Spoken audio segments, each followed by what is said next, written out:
I was trained from a very young age to portray to the audience that everything is beautiful and okay. Ballet was more than creative expression for Julie Busler. It was an escape. She was 8 when her mother was diagnosed with cancer. As Julie pursued her dreams of perfection, dancing with the Boston Ballet and at Juilliard, her mother's condition deteriorated. And in ballet, you are trained that even if your toes hurt, you act like it's effortless. The only way I knew to survive was just shove everything deep down and really pretend I was okay. After 11 difficult years, her mom died when Julie was a sophomore in college. I just plummeted into this deep darkness. Watching her die was so traumatic. So there would be like nightmares and flashbacks. I still had just shoved all of this depression and grief and sadness so far down. 2 years later, Julie gave her life to Christ. Soon after, she married Ryan and they started a family. Leaving dance behind didn't stop Julie from striving for perfection in her new roles as a Christian, wife, and mother. I was just so confused. I'm doing all the right things. And I do feel joy and excitement when I share about Christ with somebody or I experience a really happy moment with my children. But at the same time, I feel so sad. How can this be? And I was ashamed about that. So I just pretended the depression wasn't there. 8 years after she lost her mom, Julie was pregnant with her 3rd child when she got a devastating email. Her father had committed suicide. And I just sunk to the floor in disbelief, and I just couldn't stop crying. I was barely surviving. I suddenly feel abandoned. I'm like, how could you do this to me? I translated that to my relationship with God. Is God going to abandon me? Is he going to leave me, especially if I don't perform, if I'm not a good enough Christian? About that time, she and her husband decided to move their family to the Middle East to serve as missionaries.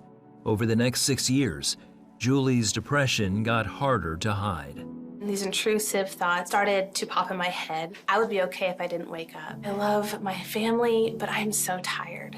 There's just been so much loss. What's the point of living any longer? It'll never get better. I'm in so much pain and I want the pain to stop. Those thoughts would just intensify. When I saw my thoughts go from just these passive suicidal thoughts all the way to plans, I knew that if I don't tell somebody, I'm not going to survive. Now 33, Julie finally told a close friend how she was feeling. She urged her to tell her husband, who convinced Julie to see a therapist. I really thought only crazy people go to psychiatrists. It was this moment of humbling, realizing I'm just as human and broken as the women I came to reach. Julie was diagnosed with major depression disorder and PTSD. She was hospitalized and given electroconvulsive therapy and medication. Doctors also showed Julie the scans of her brain. This color is indicating depression, and this color and this activity is indicating PTSD. And so for the first time, I'm really seeing, wow, these doctors can see this medically in my brain. It's not just a faith problem. After her release, Julie and her family left the mission field and moved home to Oklahoma. The stress made Julie's depression worse, and she was devastated to end up back in the hospital. The first hospital stay didn't cure everything, and so I'm just a complete failure at this point. Julie was still in the hospital when her friends came for a visit. Something one of them said got Julie's attention. She said, Julie, I think that you're in the valley of the shadow of death. That little bit of Psalm 23 that she said to me lit this little flame of hope. Like something perked up inside of me at hearing that. A few minutes later, after her friends left, Julie went to the common area. And I'm sitting with this other patient who I don't know, and she gets up and walks past me and she says, really to no one, just out loud, I will fear no evil, for you are with me. So I'm thinking, okay, is God talking to me? Maybe God hasn't abandoned me. The next day, Julie was seen by a doctor she'd never met. And the first thing he says to me is, Julie, have you ever read Psalm 23?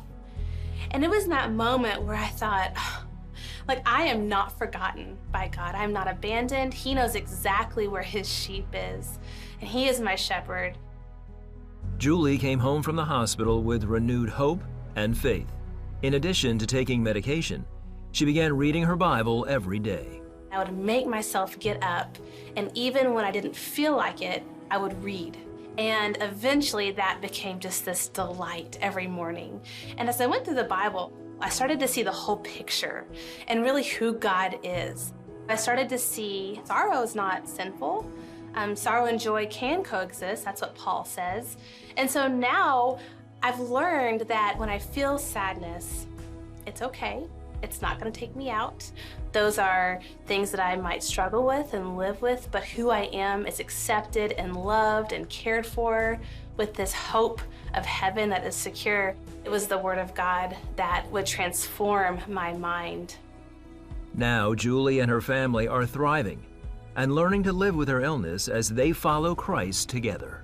We don't have to suffer in silence, and we were not meant to live life alone. We were meant for community. True community happens when we are real with one another.